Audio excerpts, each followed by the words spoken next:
llamo Esther Puig Navarro y vengo de la Falla Cronista Vicent Beguer i Esther. Tengo 11 años. Me llamo Noelia Tronchoni y Ortín y voy a la Falla en Pobreno. Tengo 9 años.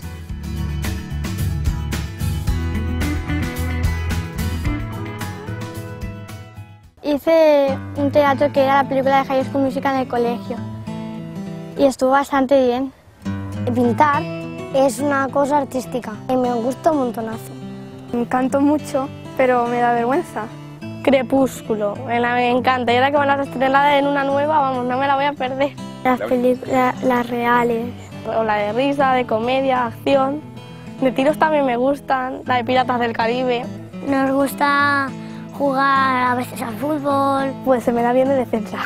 Me encanta la natación porque estoy ahí mucho rato y ya me quedo arrugada. Jugar al pilla-pilla, al escondite. Me gusta jugar al baloncesto, jugar en equipo, pasar a mis amigos y bajar la pelota. Me gusta patinar, montar a caballo y jugar al tenis.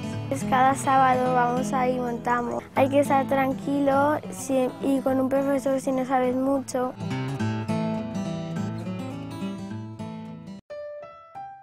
La bicicleta es bueno para las piernas. Íbamos por la tarde a una acequia que hay por allí y íbamos con los amigos y comíamos moras. Y me gusta ir al parque y el vedar también me gusta.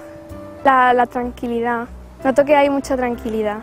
Pues m'agrada anar d'excursió per la muntanya, de campaments, pues m'agrada estar en la natura, en contacte amb la natura. M'agrada veure els esquiriols, com pugen per l'arbre, com mengen les anous, me fa molta gràcia. Te cansas, pero en verdad vas cantando, haciendo juegos, bastante bien.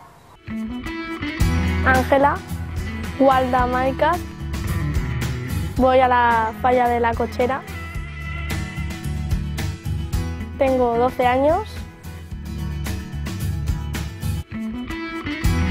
Me llamo Beatriz Robles Lozano.